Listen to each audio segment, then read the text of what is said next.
Bom, vamos para mais uma aula do nosso curso básico de gramática latina. Olha só, é muito importante que você assista às aulas anteriores, até mesmo para que você compreenda a estrutura daquilo que nós estamos estudando. Nas aulas anteriores eu falei que dentro de uma oração em latim nós podemos encontrar 6 casos e que esses casos eles podem ser encontrados de acordo com as funções que as palavras desempenham. Nós já vimos os 3 primeiros casos: nominativo, vocativo e o genitivo. Agora nós vamos para o quarto caso da gramática latina, que é o dativo. Só que para a gente saber o que é o caso dativo na gramática latina, nós precisamos saber o que é objeto indireto na gramática portuguesa.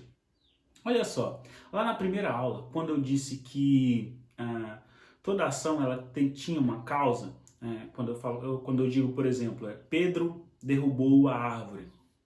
Quem é que derrubou? Pedro. Pedro é o causador.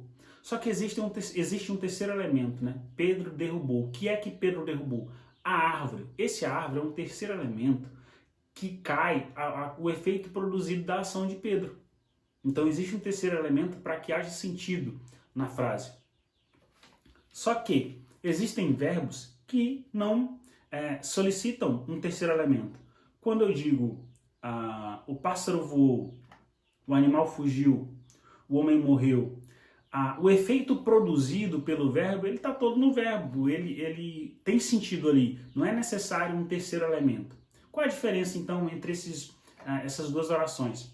A diferença é que uma oração é de predicação completa e a outra oração é de predicação incompleta. Mas o que é predicação, Júnior? Olha só, o verbo também pode ser chamado de predicado, porque ele predica uma ação, a coisa ou pessoa.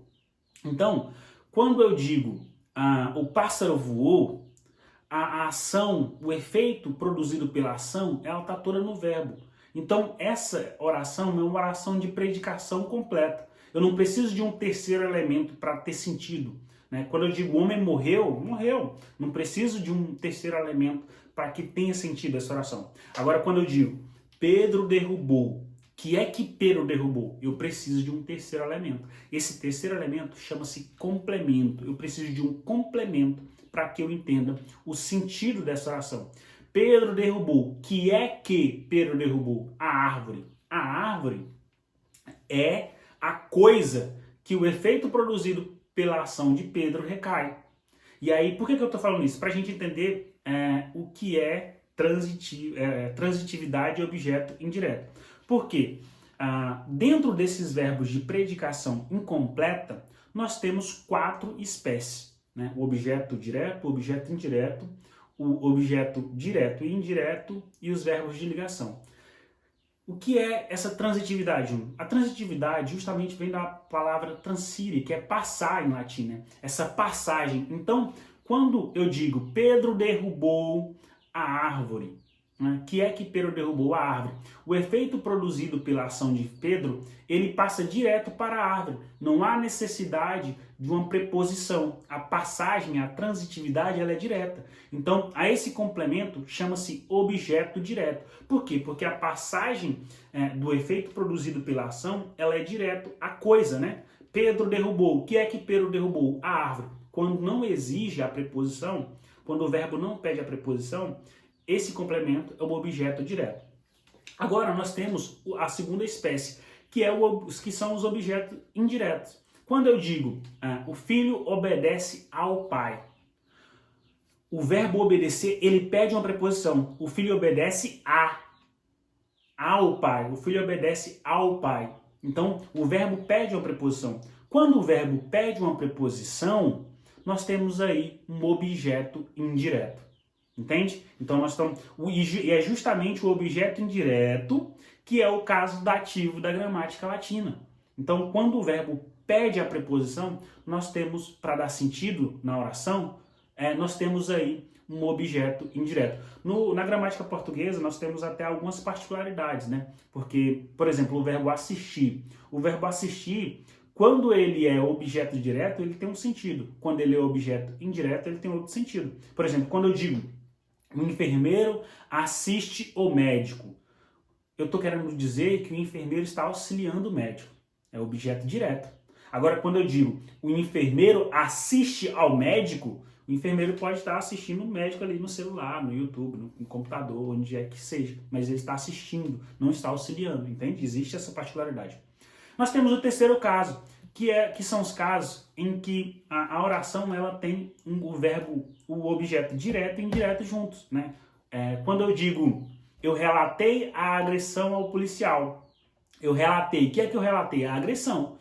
Só que para ter sentido eu preciso relatar, quem relatar alguma coisa a alguém. Eu relatei a agressão ao policial. Nós temos aí a preposição e o objeto indireto. Então, esse terceiro exemplo, essa terceira espécie, nós temos o objeto direto e indireto junto. Então, olha só, isso tudo para que a gente entenda o que é o objeto direto, né? Nós estamos entendendo aqui a transitividade. Nós sabemos que existe o objeto indireto, o objeto direto, o objeto indireto, que é aquele caso dativo que nós vamos ver em latim. Então, toda vez que nós encontrarmos dentro de uma oração um objeto indireto, aquele objeto indireto deve estar no caso dativo na gramática latina. Nós temos as orações que têm objeto direto e indireto, e nós temos os verbos de ligação. O que são os verbos de ligação? É aquele que ele dá qualidade, né? Por exemplo, quando eu digo o professor é feliz, né? Que é que o professor é? Feliz, é um estado. Né? A esse complemento nós não chamamos de objeto, nós chamamos de predicativo. Então, o professor é feliz, o professor estava feliz. Né? São verbos de ligação. Né? O complemento do verbo de ligação chama-se predicativo. Então, nós vimos tudo isso para entender que quando nós encontrarmos um objeto indireto dentro de uma oração, nós sabemos que esse objeto indireto ele está no caso dativo na gramática latina. E isso é importante até mesmo para os casos, as formas oblíquas, né? Quando eu digo eu te obedeço, o ter, né, oblíquo ali, ele é objeto indireto, porque o verbo obedecer pede preposição. Da mesma forma, nós podemos encontrar aquilo também chamado de dativo de interesse, né? Ou seja, estão na forma de objeto indireto. Que nós podemos encontrar nos verbos de ligação. Quando eu digo a decisão é favorável para mim, colocando na forma oblíqua, né, a decisão me é favorável. Então, isso também é chamado de objeto indireto. Não altera em nada a estrutura da oração. É importante reconhecer. Mas, assim, na estrutura dessa aula, o que eu quero que você tenha entendido é que saiba o que é objeto indireto, e que quando você encontrar um objeto indireto dentro de uma oração na gramática latina, esse trecho estará no caso dativo da gramática latina. E assim, nós vamos para a próxima aula até que você entenda aqueles 6 casos que nós podemos encontrar dentro da estrutura de uma oração da gramática latina. Vamos para a próxima aula.